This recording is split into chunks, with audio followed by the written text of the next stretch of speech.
কিন্তু চলে এসেছি ওয়াও বিরিয়ানিতে, এসে দেখতে পাচ্ছি খুব পরিমাণে কিন্তু ভিড় হয়েছে। আর দাদা, তুমি এই ওয়াও বিরিয়ানি যে হাঁড়ি কলাইয়ের যে ব্যাপার পালিশ করো? হ্যাঁ, ওটা রাঙা দিয়ে পুরো প্রোটেক্ট করা থাকে। মানে ওটা করলে কি হয় তোমার? ওটা হাইজিন মেনটেন হয়, মানে তার মানে কি মানুষের ফুড পয়জন হবে না।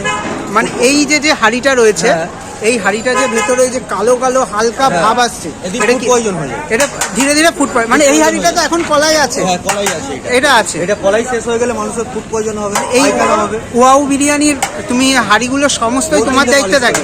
কতদিন অন্তর করতে হয় দাদা? মিনিমাম 2 মাস। 2 মাস? 2 মাসের মধ্যে করতে হবে। দেখুন। আর মানে ওতে হলে কি হবে?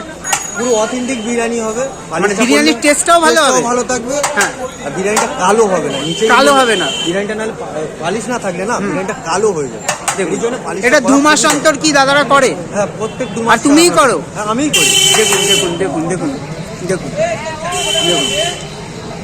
এই হচ্ছে কিন্তু ব্যাপার। আর এইখানটায় কিন্তু হাঁড়ি খুব মেনটেনেন্স করে। হ্যাঁ। 2 মাস ছাড়া, প্রত্যেক 2 মাস ছাড়া। এই দাদা আছে আমাদের, তাই দাদা মানে শুধু হাঁড়ি কলাই করলে কি হবে? টেস্টটাও মানে ভালো থাকবে, বিরিয়ানিটা খেতেও ভালো হবে এবং স্বাস্থ্যের পক্ষে উপকার। খুবই ভালো।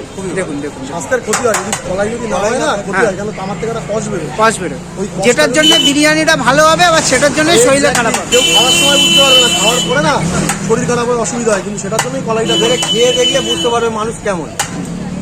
আমি কলাইয়ের রেকমেন্ড করবো যে একবার ওয়াও বিরিয়ানিতে আসো, খেয়ে দেখো, খেয়ে বলো খেয়ে বলো। কমেন্টটা করো।